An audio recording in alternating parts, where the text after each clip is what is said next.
morning, ladies and gentlemen. It is week 2, it's Monday, and one of the themes for today is education. So we're delighted to welcome experts here on the stage, but also an expert who's joining us virtually from the United Kingdom to provide some more background on this theme, which is relevant to legislators and their daily work. In terms of the theme itself, of course, we're looking at education, but also specifically looking at the Green Skills Agenda. So the theme for today is on legislating for educational reform for the Green Skills Revolution. There is a lot of talk here about the inevitability of the green economic revolution. Of course, it's not going to happen without an equivalent green skills revolution. So that will be the focus of, Christine, your presentation. But we're going to start with Dr. Robin Fears. And Robin is a partner of ours working with the Inter-Academy Partnership. Delighted to welcome him because we have been discussing this subject of how we can get legislators much more involved with the National Academies of Sciences and the educational institutes as partners in informing legislation and policy making. And Robin works specifically on the Biosciences program and is a director with the Inter-Academy Partnership. Robin, you're going to set the stage for us from the perspective of the IAP's engagements with not specifically legislators, but other stakeholders that can provide us with a comparative perspective on how different stakeholder communities can engage on this agenda. So if you're able to hear us, you're right behind us. I know that you have a presentation prepared, so please do go ahead, and then we'll move to our next eminent speakers, Dr. Rosa Galvez, Senator from Canada, and Christine Osden, who is from the University of Cambridge, and we'll come to you next. Robin, over to you. Thank you very much, Melanie. I hope you can hear me okay. I'm delighted to be invited to join you. And I will show a few slides. So if I may, I will start to share my screen and hope that, okay. Let's slideshow from beginning. Okay, so I hope you can see my slides okay.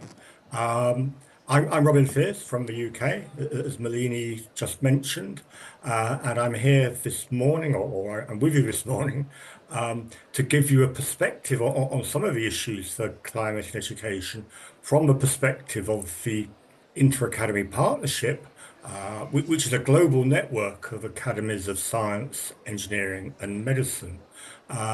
My focus is mainly on health with regard to education, and I will describe a couple of points from our recent work.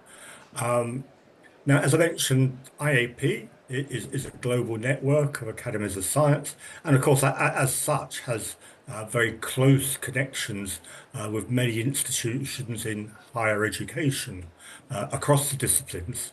I won't be covering higher education so much this morning. I will focus more on the education and skills needs in schools and vocational training. But clearly, IAP and its members across the world, distributed into 4 regional academy networks you see here, has close contacts with all of education.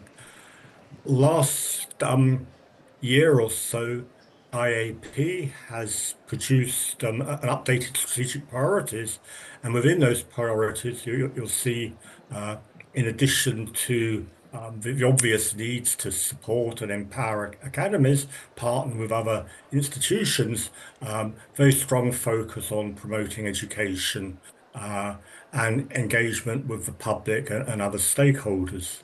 So education is at the core of the IAP strategic priorities. Just a couple of years ago, IAP issued a statement on climate change and education, mainly in the context of schools level, primary and secondary, and with a particular focus on inquiry-based science education as a way to teach and use the resources available from scientific inputs. And more detail obviously can be found in this statement.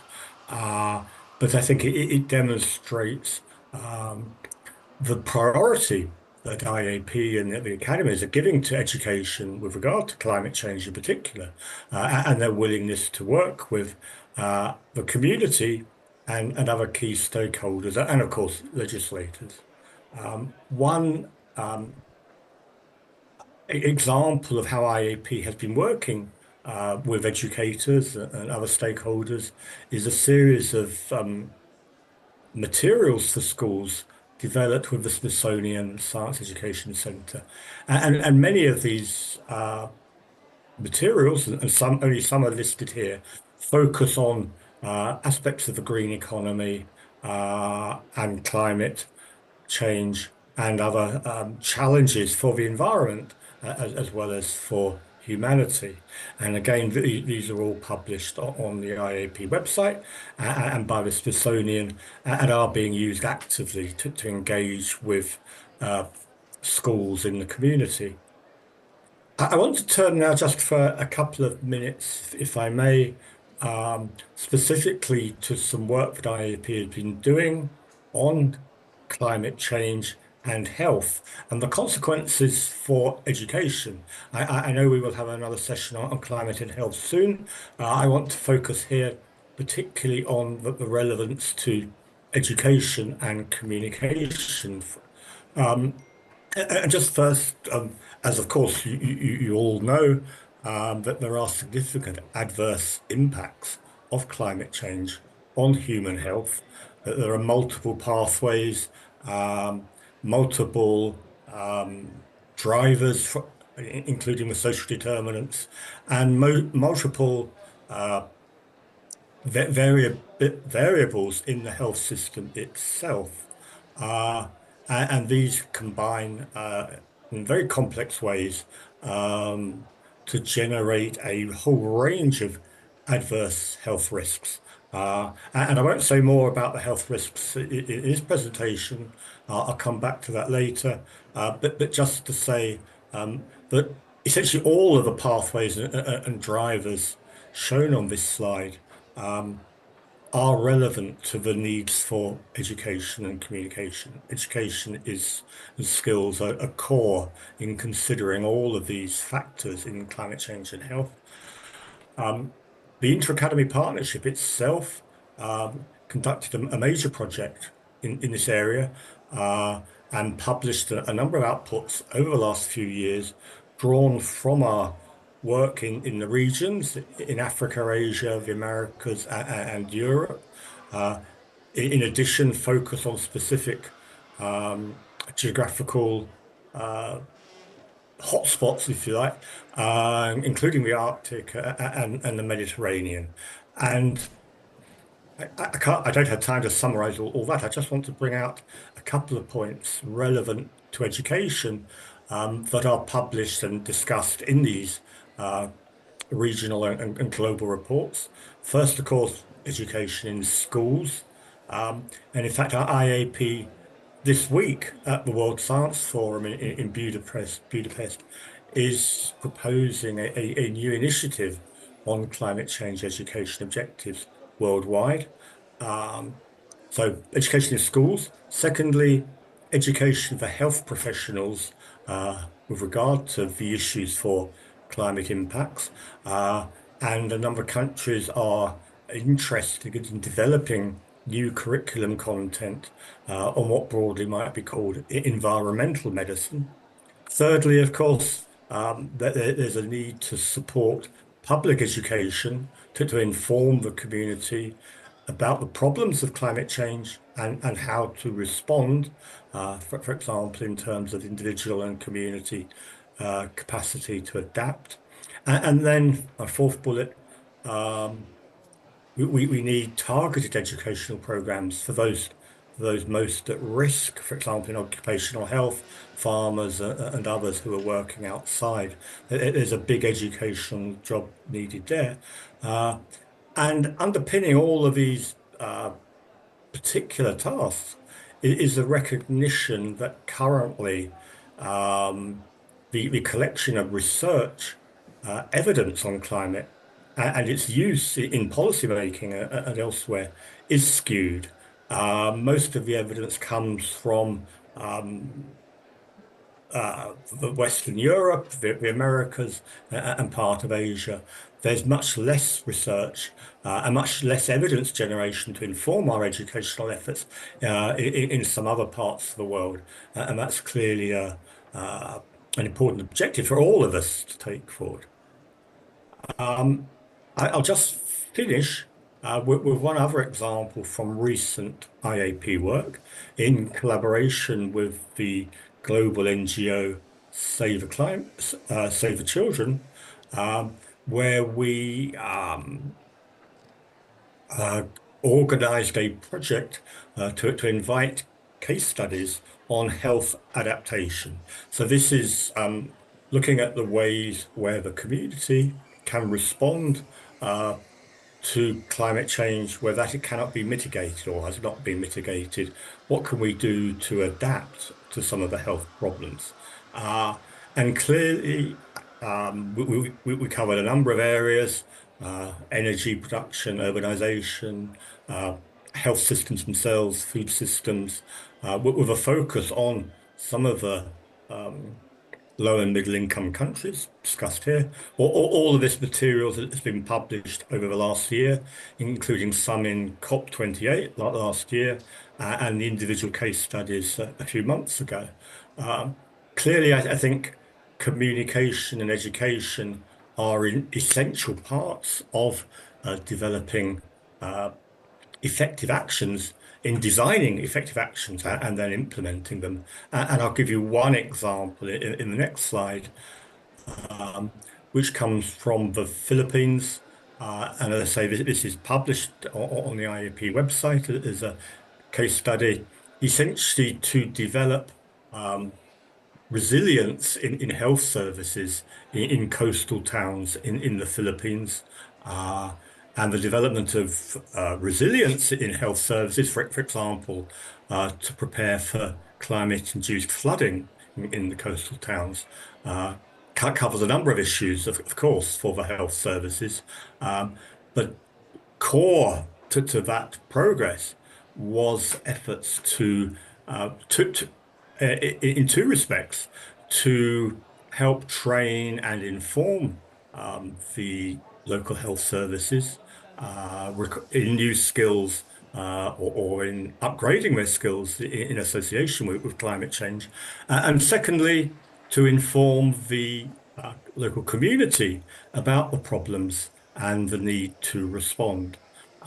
So this one case study and the other case studies make similar points. This one case study emphasizes a need both for continuing vocational training for health workers and for engaging with the community to inform about the issues for climate.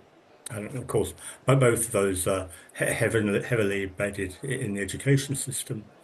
I will finish just by bringing some of that together to emphasize that education and communication are essential in understanding and tackling climate change.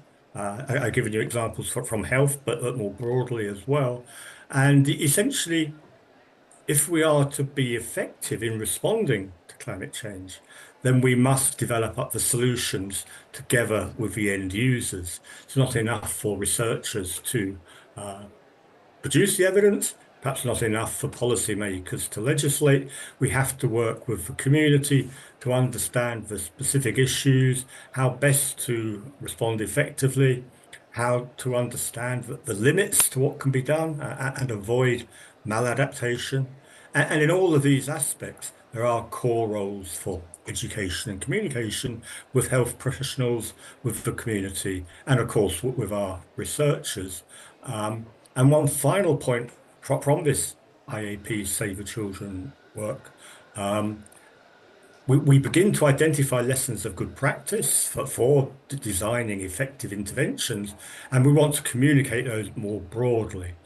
So we have a longer term objective to develop essentially how-to guidance for study design and research uptake by policymakers and others.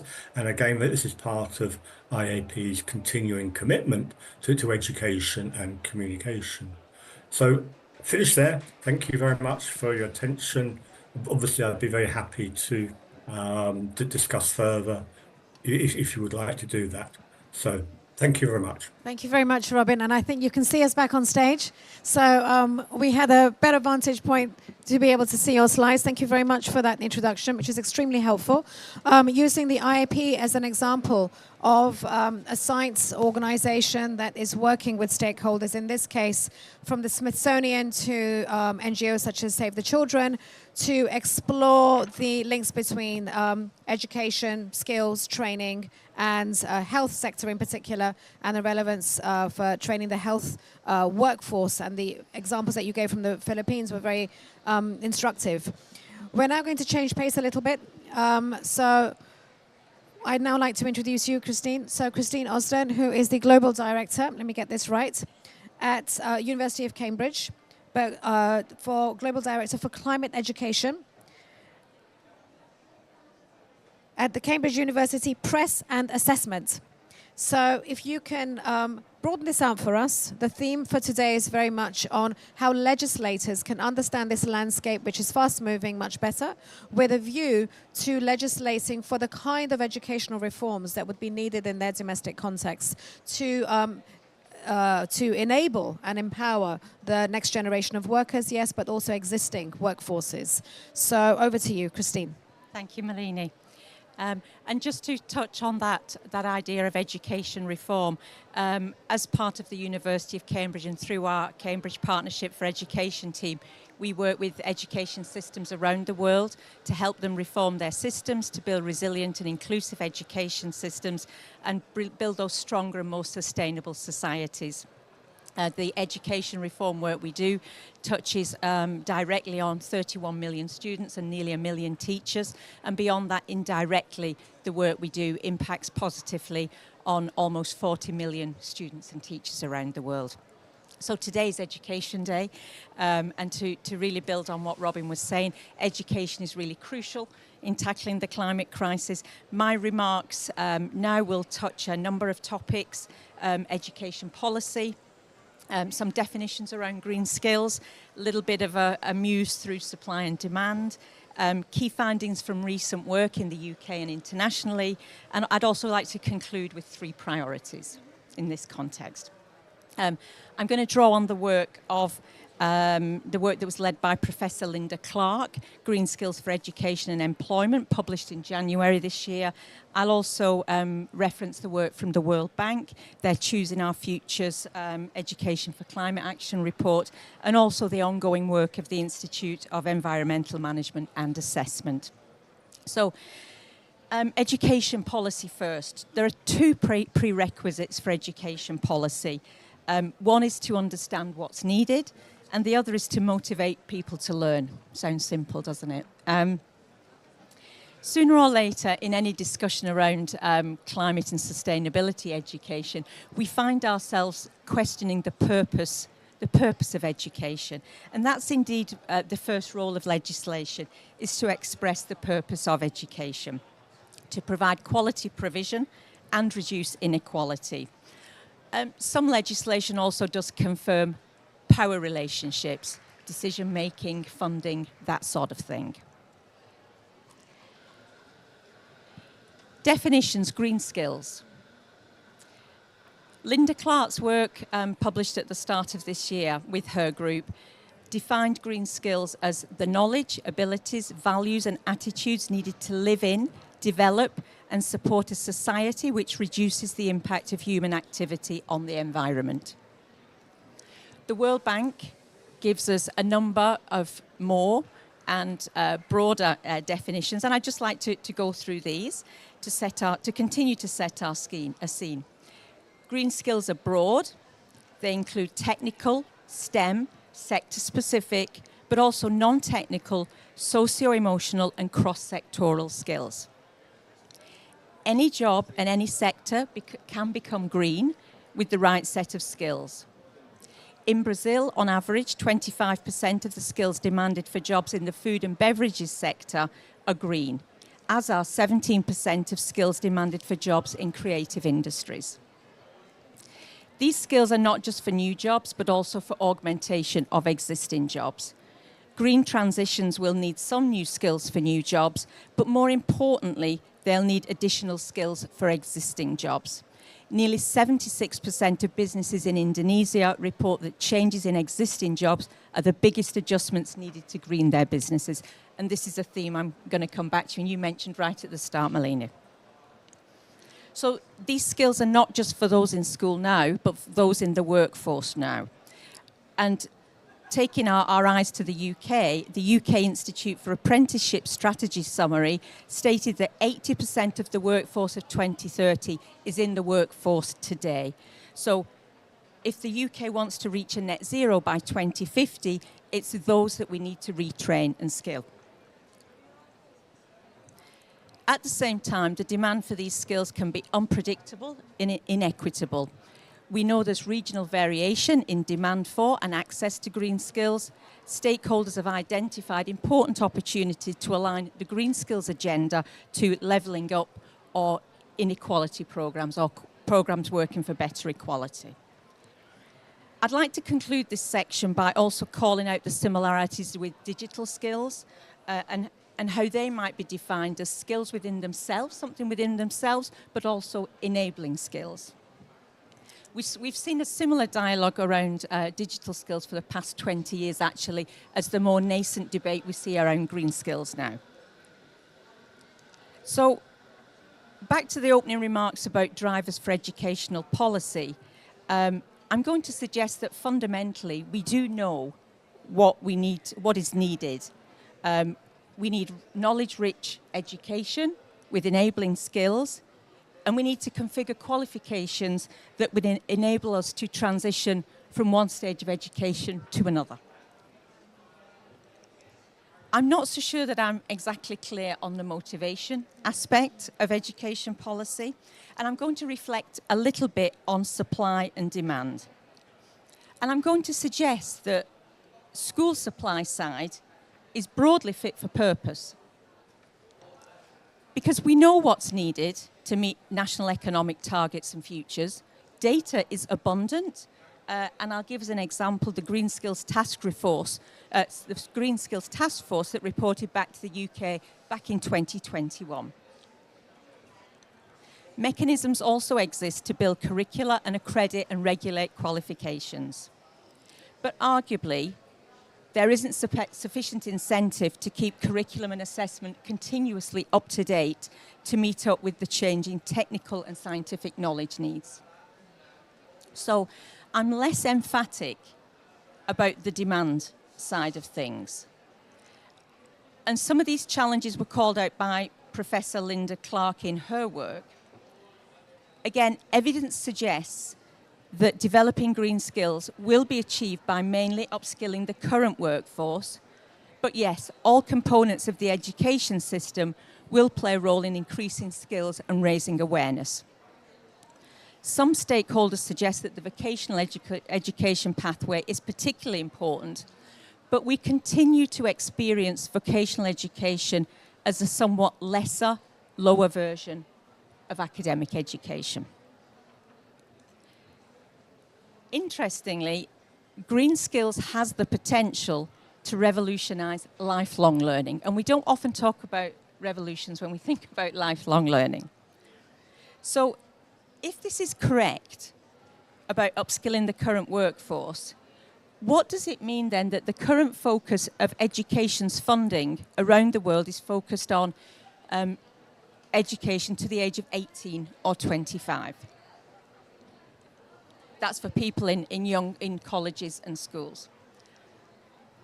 There continues to be low public awareness of green skills and green career paths, and commentators propose that this could be improved through public engagement and improved careers advice in schools and colleges. We know that students in schools and colleges are not seeing the inspiration and the role models for green skills and green careers. The Prince's Trust in the UK reported on this extensively last year. So let me conclude with 3 suggestions for priorities. And I'm going to start at the beginning and say that this is about leadership. I'm going to go outside of education. This is about leadership. This is about political will. This is about ambition. This is about commitment to the importance of green skills and giving the market confidence to act. We know that political certainty is seen as a key lever to promote upskilling. Secondly, we need to support the appropriate integration of green skills through school curricula and assessment and have explicit progression and career routes. The role of professional organisations is key. It's important that we embed green skills for the long term and build specialist talent. And I think the fact that we struggle so much with the definition of green skills means that we need to reach a consistent understanding of what green skills are. And finally, I'd like to call out where supply and demand need to be most synchronised effectively and quickly, and that's to support this workforce transition. This is where legislation might be most needed of all. Where the market is unable to prioritise effective interventions, this is where policy and legislation should step in. Thank you. Thank you very much. So, Christine, that's a perfect segue to Senator Galvez. You've pointed to a number of themes. I think the first is really answering this question, are we getting our priorities right? So when we speak about green skills, the emphasis almost automatically always goes to younger learners, those who are currently in the education system, because the assumption is, well, they need to be introduced to a very different learning model, new skills, such that they are equipped to enter into what will be a very different workforce. However, we still have the existing workforce, and you've laid a much greater degree of emphasis on it than generally occurs in these kinds of discussions. So that's an issue of prioritization, making sure that we're getting the right fit. The second theme really is about what we can learn from digitalization, because there is a longer experience of policymakers addressing that because of the risk of falling back economically. Yeah, this is a new field. It requires a degree of technical literacy that just having an emphasis on primary or secondary education isn't going to get you. So, Rosa, you've been listening to all this. You come from a scientific background yourself. So, would love to get this discussion going with your initial thoughts on what you've heard, both from Robin as well as from Christine. Thank you. Thank you so much. First, very happy always to be here with Globe and talking to my fellow parliamentarians, but also coming here to learn, coming here to educate myself on the progress and advances that are developed around the world. So I cannot put more emphasis than my colleagues in saying that education is at the center of our success on any planetary crisis. Without education, we won't succeed, especially in this time of misinformation and disinformation. So it is essential. Now, I want also to talk from my different hats that I have worn over the years. First, as a student, I have done a PhD, so I've been through education, 40-something years, and still learning. And also by my experience as an educator, as a professor, as a scientist educating research in environmental engineering. And lately as a senator, studying policies and public policies. So first of all, tell you that in Canada and in most Commonwealth countries, education is a shared sector of jurisdiction. But environment is the same thing. So while provinces, in my case in Canada, provinces are in charge of environment, are in charge of education, are in charge of health, lots of the funding comes from the federal. So the federal doesn't need to say specifically is going to what. And the provinces and the states in the United States are the same. They want to have their say. But still, there are some specific programs that the federal can say, well, this in general is money that should go for green education or for environmental education at this primary, secondary, or post-secondary level. So this is important to know. So with respect to these challenges and opportunities is that, for example, there are very progressive provinces that are very much ahead on environmental education, not to name them British Columbia, Ontario, or Quebec, or in the Maritimes, while the Alberta provinces just decided to take out completely any book on environment issues and promoting the oil and gas sector at the post-secondary level. So that creates a lot of disbalance in the type of education. On the other hand, because at the federal level, technology and some trade professions are regulated, they need to belong to a certain professional associations, and so there is a standard that is being set. So for example, at the post-secondary engineering, you have to have some knowledge with respect to impact assessment of projects. And this is the whole Canada has to cover that. There is environmental regulation, so people that are affected by environmental regulations, they need to show that they have had education in those areas. So if I want to talk about the initiatives at the primary school, you know, after the COVID, many things change. We want more outdoor teaching. And this is really happening in Canada.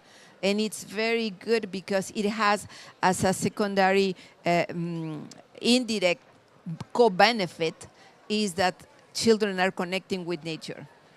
And God knows that in Canada we have a lot of nature to connect with this winter through the whole seasons. Then it's also cultural, and then it's changing our habits. You know, turning off the lights, knowing how to recycle, and knowing how food is produced. Because there is a whole generation that doesn't know from where comes the food that we are buying at the supermarkets. So I am very happy to say that the primary school level in most of the provinces, there are this development of new curriculum, new exercises, new ways of teaching, which is fantastic. At the post-secondary level, in which more of the trade, you know, for the workers, there is now more, of course, teaching on technology, innovation, electricity, energy, health, and digitalization. And in that sense, I will say that, yes, it's true, digitalization is consuming a lot of energy, but if you know about the energy at the same time, if you study the energy at the same time, you will take care and see it as a tool that is good and in favor of a circular economy where we have less and less waste because we are dematerializing things. You know, we don't have any more VHS videos, we don't have CDs, we don't have books. Now everything is digitalized, so that means less trees cut in the forest. So I think that at the trade level, education is showing that, yes, there is new skills, and these new skills are connected with the new economy that will provide with new jobs that are cleaner jobs. Post-secondary school, which is what I was there in university, I can tell you that engineers have been trained for this transition for the last 20 years. Technologies for wind, solar, nuclear, biomass, wind, tidal, and maritime are there. What happened is that the political will is not there to move them in the accelerated fashion that we need. This transition, this energy transition and ecological transition was supposed to be a marathon. We're supposed to do it gradually and take 20, 30 years to transition, but we didn't do it. Despite the technology was there, despite that the science was clear unequivocally about the causes. We didn't.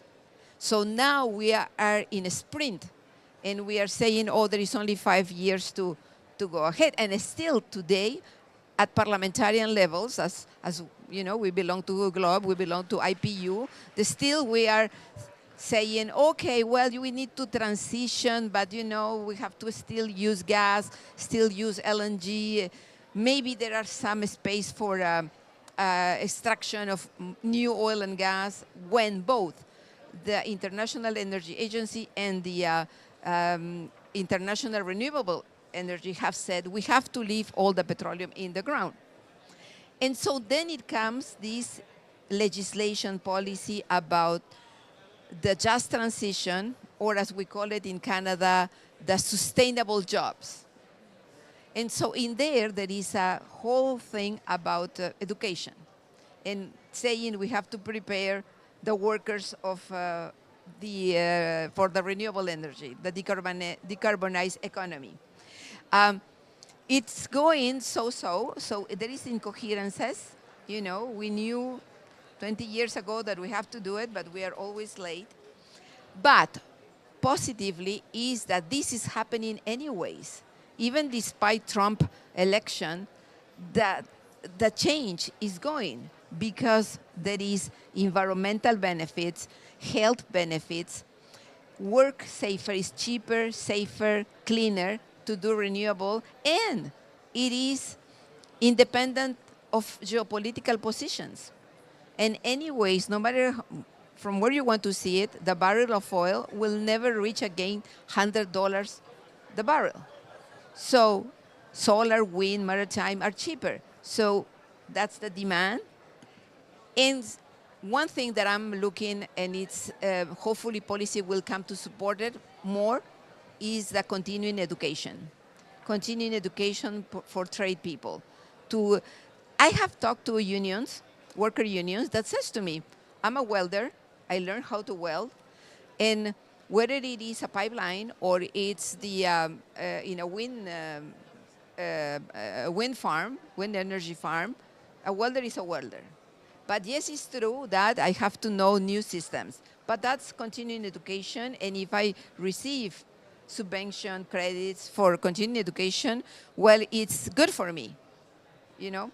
So I would like to end by saying that this transition cannot be stopped by nobody, because there is the benefits, the health, the economic, the environment, and there is a new expansion of the knowledge and the education. It's called the knowledge economy, circular economy, healthcare economy, circular economy, decarbonized economy. All of these will require skilled people. So I am positive with the next developments.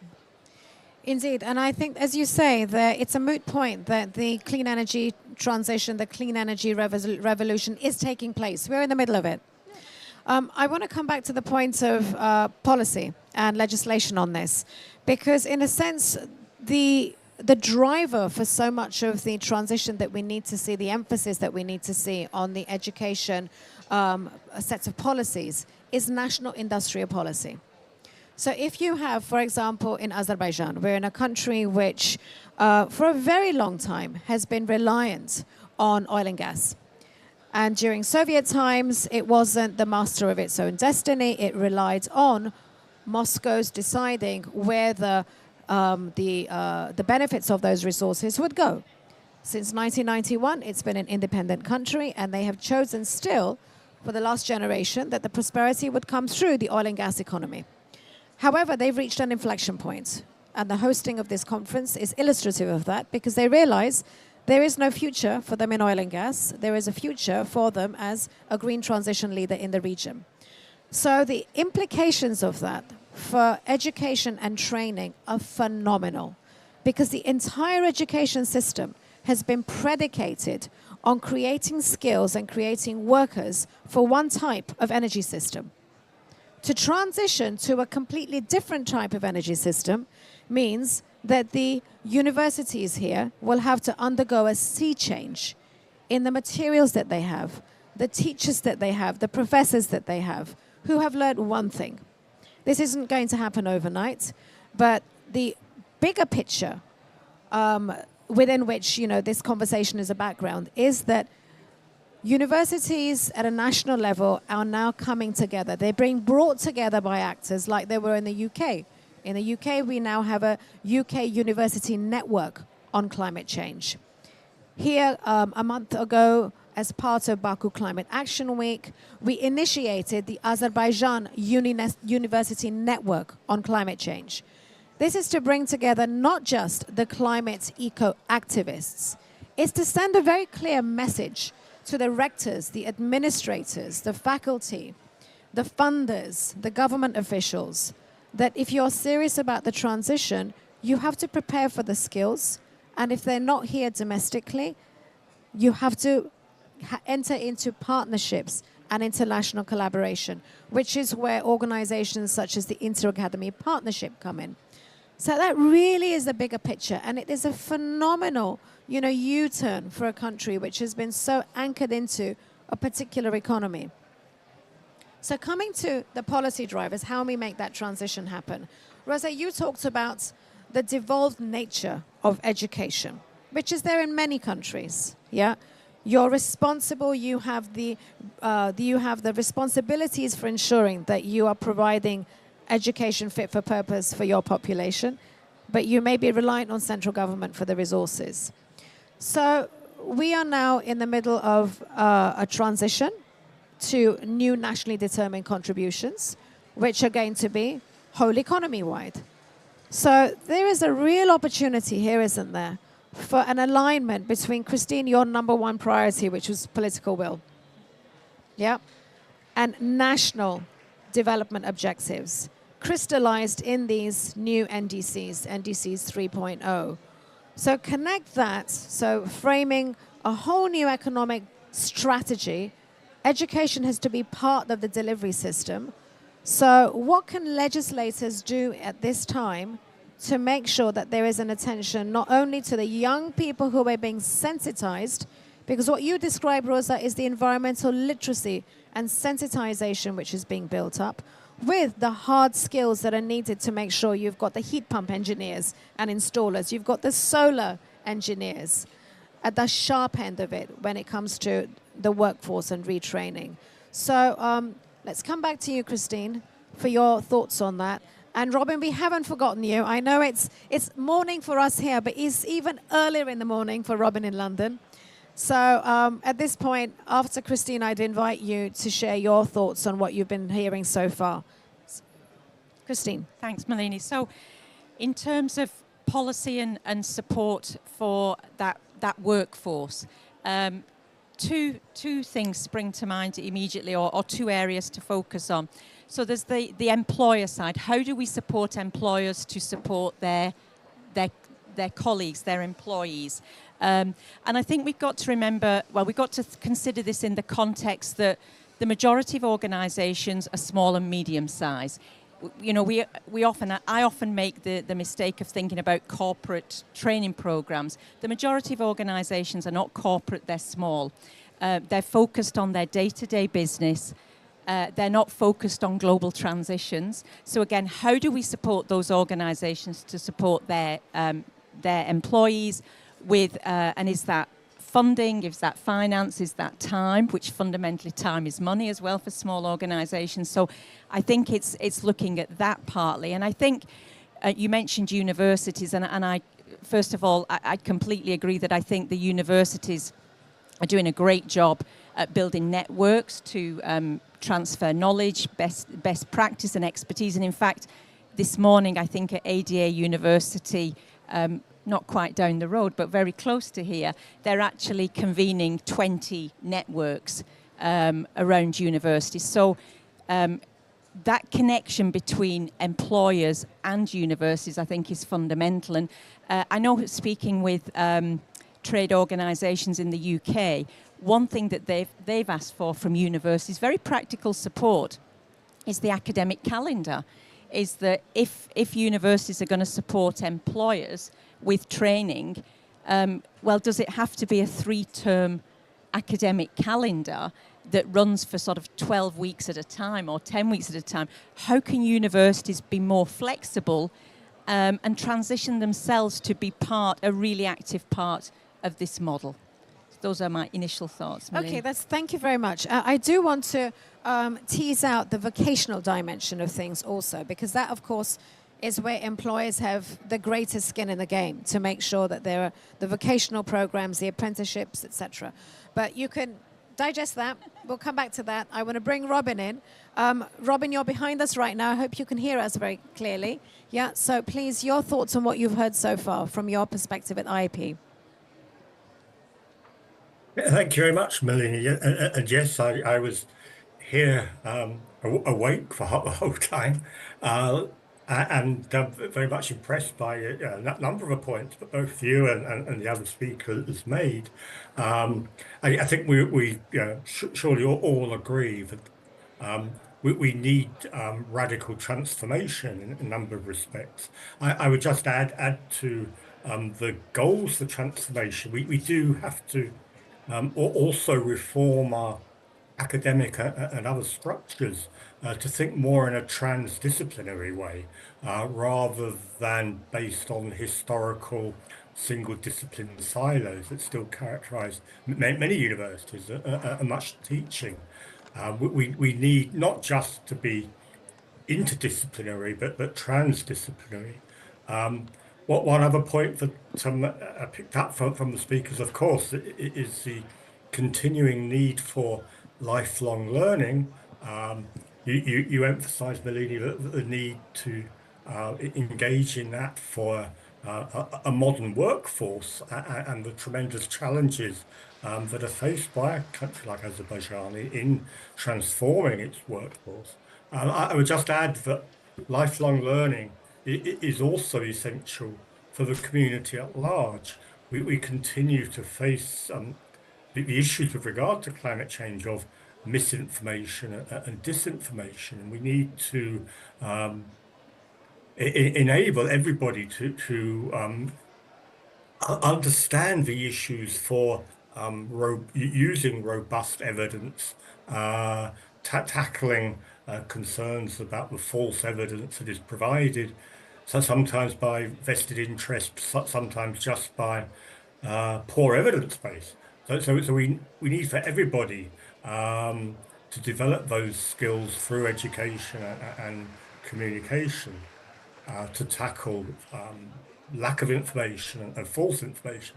And finally, I think we mentioned just now the importance of universities coming together in various ways, together with other knowledge providers, to work in partnership to tackle the challenges that we all face. And I would just emphasize again, as you already recognized, that academies of science have a presence in nearly every country in the world, and most of the academies of science, engineering and medicine are members of inter-academy partnership, and indeed, of course, there are other international partnerships. And I think academies are increasingly interested in wanting to work in partnership with other providers of knowledge and users of knowledge, of course, including the policy world, to tackle some of these challenges, which are really quite urgent. So, thank you. Thanks very much, Robin. I'm going to turn to Rosa to respond to some of those points, because Robin emphasized the need for not just interdisciplinary partnerships and arrangements, but transdisciplinary. So drawing on your experience as an educator, I mean, there is a real challenge here to universities themselves, because they have distanced themselves from the workaday trades, the apprenticeships, the vocational needs of the majority of the workforce. And in particular, as you rightly pointed out, the overwhelming majority of the workforce are in SMEs and micro SMEs. So how do we make that fit better? And how can legislators spur these developments? Yes, I agree absolutely that while some sectors seem to have very early realized the need, and it's in the science and in the engineering, now we are seeing a second wave that comes into the social and the health areas. But for example, in law, it's much lesser, and in management or finance is almost absent, this environmental education. And that's why right now the issue is the funds. So why the funds are not going from the business as usual polluting industries to cleaner education is because the people that are in charge of managing our funds, our money, our taxes, they don't have this knowledge. Actually, I am very, very appalled to talk to people that are in finances that don't understand absolutely nothing. And even they are deniers of the crisis that they don't understand ocean acidification. They don't understand biodiversity loss. And so they are already have backgrounds and they are trying to catch up, but it's not like you been learning these things like in the areas of science and engineering and social that you were learning these over years, and so now it becomes more natural. So yes, we have to do transversal and horizontal and holistic education. And of course, we cannot wait that the young generations, which they are doing this, to catch up, because as I said, we are in a sprint now.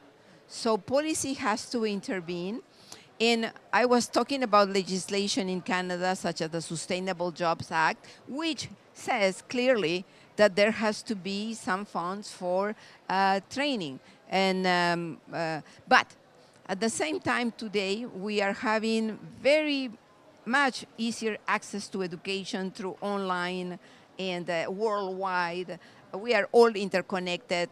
There is no excuse, you know, and it's cheaper. So the challenge I see is that while science progresses very fast, then technology comes second, politicians and policies, they are like 10 years behind.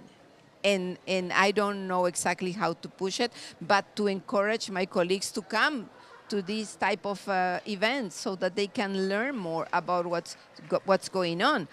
But also to the finance sector, I want them to teach them that a renewable energy-based economy is deflationary, while a fossil fuel economy is inflationary, because at every single step in a fossil fuel economy, there are costs, while renewable energy is local, independent of geopolitics.